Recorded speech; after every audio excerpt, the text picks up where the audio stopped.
Good afternoon. My parents met at Brooklyn College. I graduated Hunter College, and I had the privilege of teaching at Hunter College this past semester, so CUNY runs through my blood. I want to ask, what is the dollar amount for CUNY's budget today that is covered by student tuition or private sources? And what percentage of that of the total operating budget? So the percentage of, your question is Student tuition and private support versus public support, essentially. So the dollar amount and the percentage. so the undergrad percentage is 13%. The graduate percentage is 4%. 4%. Yes. And what's the dollar amount for that? You want that now? Well, I Or guess, we can get that to you. We have yeah, it I mean, here. I'd like to see that number now, because I think it's relevant when we're talking about what it's going to take to fully fund the city university and what type of investment we should be making. If we're talking about 13 or 4%, that's not a lot that we can't make up through a robust public investment. So I want to know what that dollar amount is and what we should be thinking about in terms of fully funding the operation of the university. The total amount that supports our operating budget, which is $3.7 billion, that comes from payments from students, is $736 million. 736 million. So if we found 736 million, we could wipe out student tuition essentially.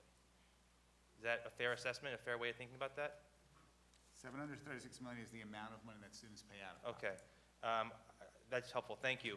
I want to come back to the notion of the, 3/4 of students graduate debt-free, and that sounds really great, but I guess at what cost is that? If a student has to work 2 or 3 jobs, or has to, elongate their education by a year, 2 years, or 3 years, does that, students shouldn't have to put themselves through the ringer just to graduate on time and debt-free. And the experience we've heard from students is that a lot of them are working 2 jobs. Students that I taught this semester working 2 jobs just to pay their rent and pay their tuition.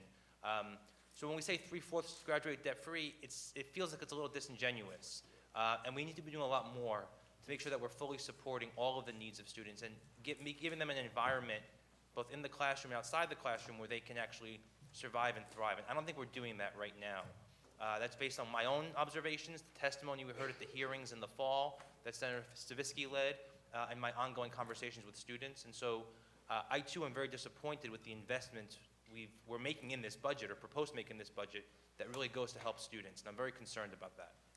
So thank you for your concern, and I've always said, since my experience at Queens College and previously at Hunter, where I was in the faculty, that if we had instituted a $5 alumni gift from all couples that met at CUNY, maybe some of these fiscal situation would have been addressed, because we have so many couples that met at either at the campuses or between campuses. So great to have your story about your parents and also your commitment to CUNY.